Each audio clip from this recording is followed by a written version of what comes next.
This is Dabu7 with some underground world news this February 13th, 2017.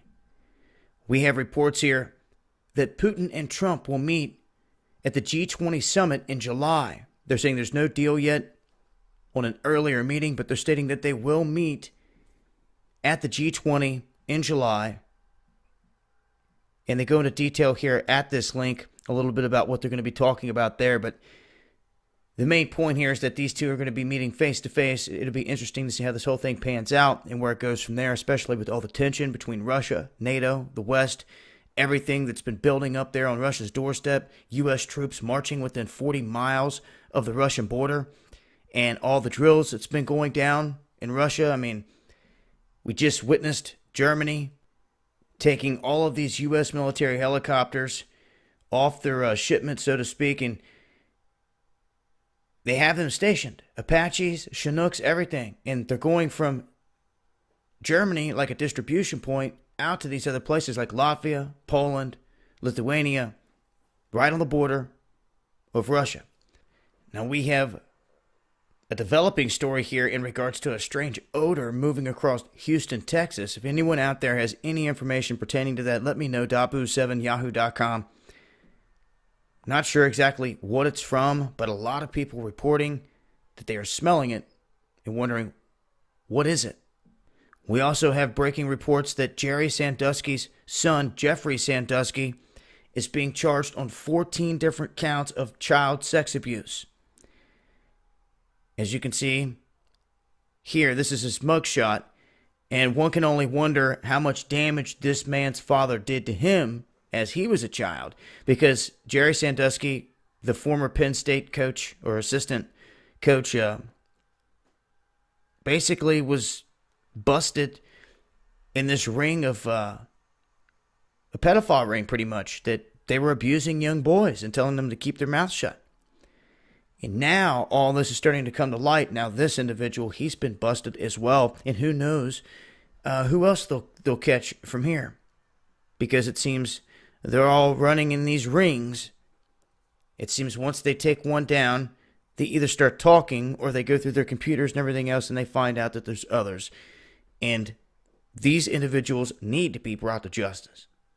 So there's more information at that link. You can read into his background and exactly where they're holding him and all that. And update to the Oregon standoff. And this is interesting because in terms of the Oregon standoff, certain individuals were cleared, including Ammon Bundy, of charges, others pleading guilty to conspiracy and other minor charges. But what we have here is, when it comes to the Nevada case, when it comes to the Bundy Ranch itself, Pete Santilli, others awaiting trial in that scenario. So they are being flown back to Oregon to basically give statements. And this is what they're saying.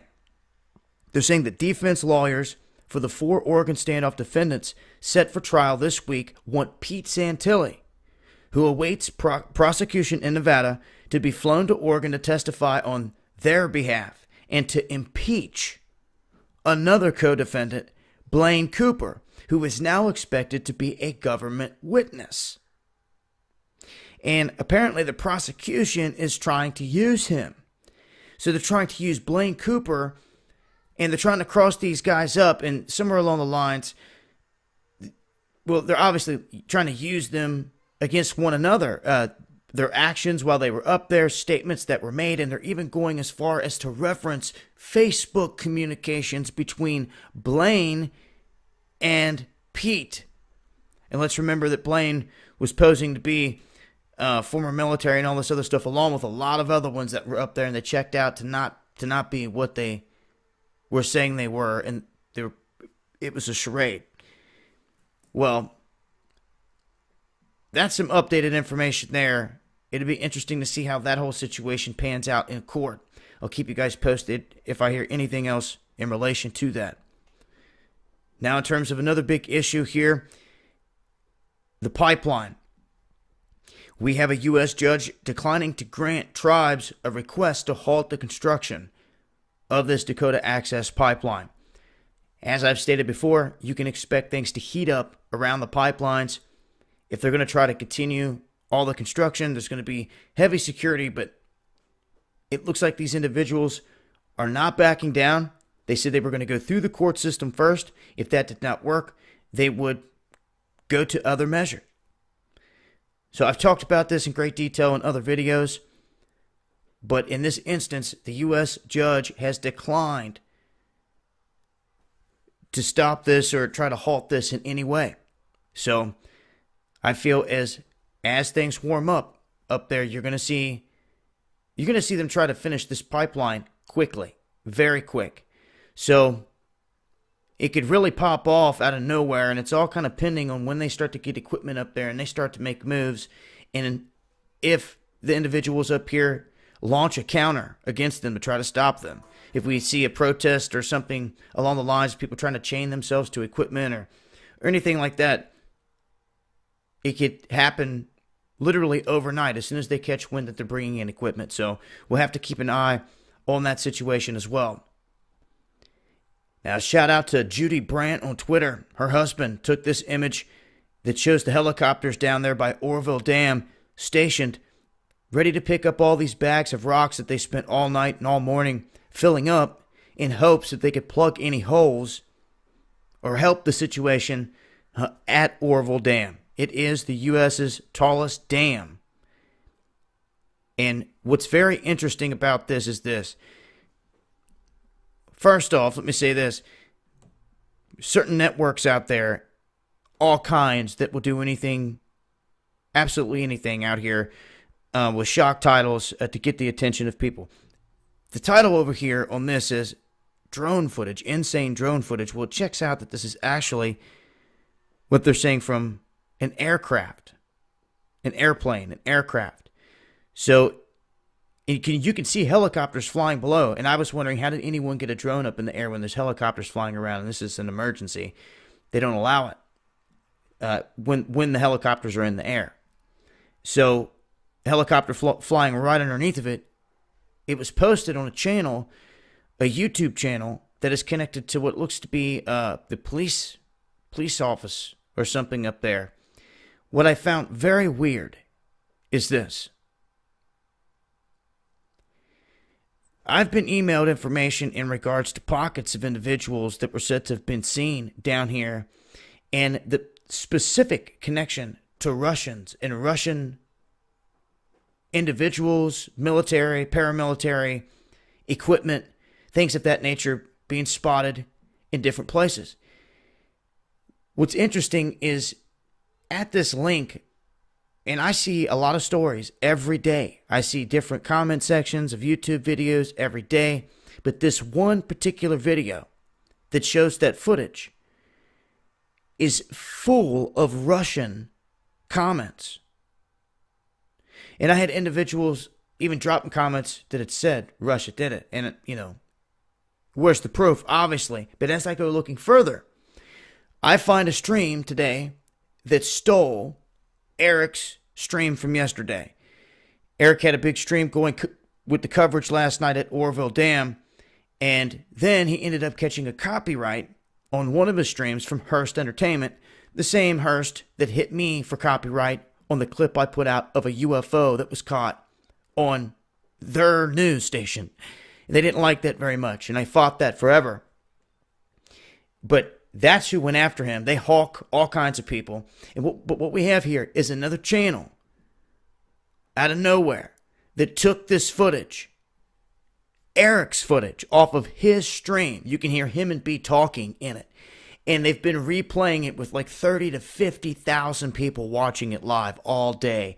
And it's a loop of their footage that they stole. Completely jacked it. No links back to their channel, anything else. Is completely jacked their footage, and they're playing it all day today looped. And I think they finally got called out here in the title of their video. They put earlier footage behind it now.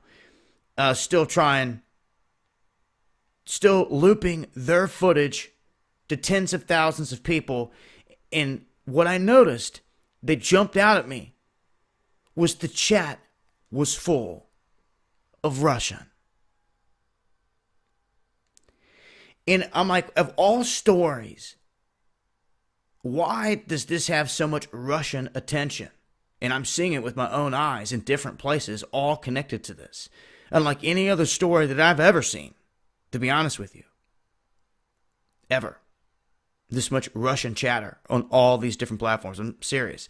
So it throws up a red flag to me. Like, why are they so concerned? What caught their attention with this all of a sudden? And all the communication coming from there. But that's what I'm seeing. And I'll say this.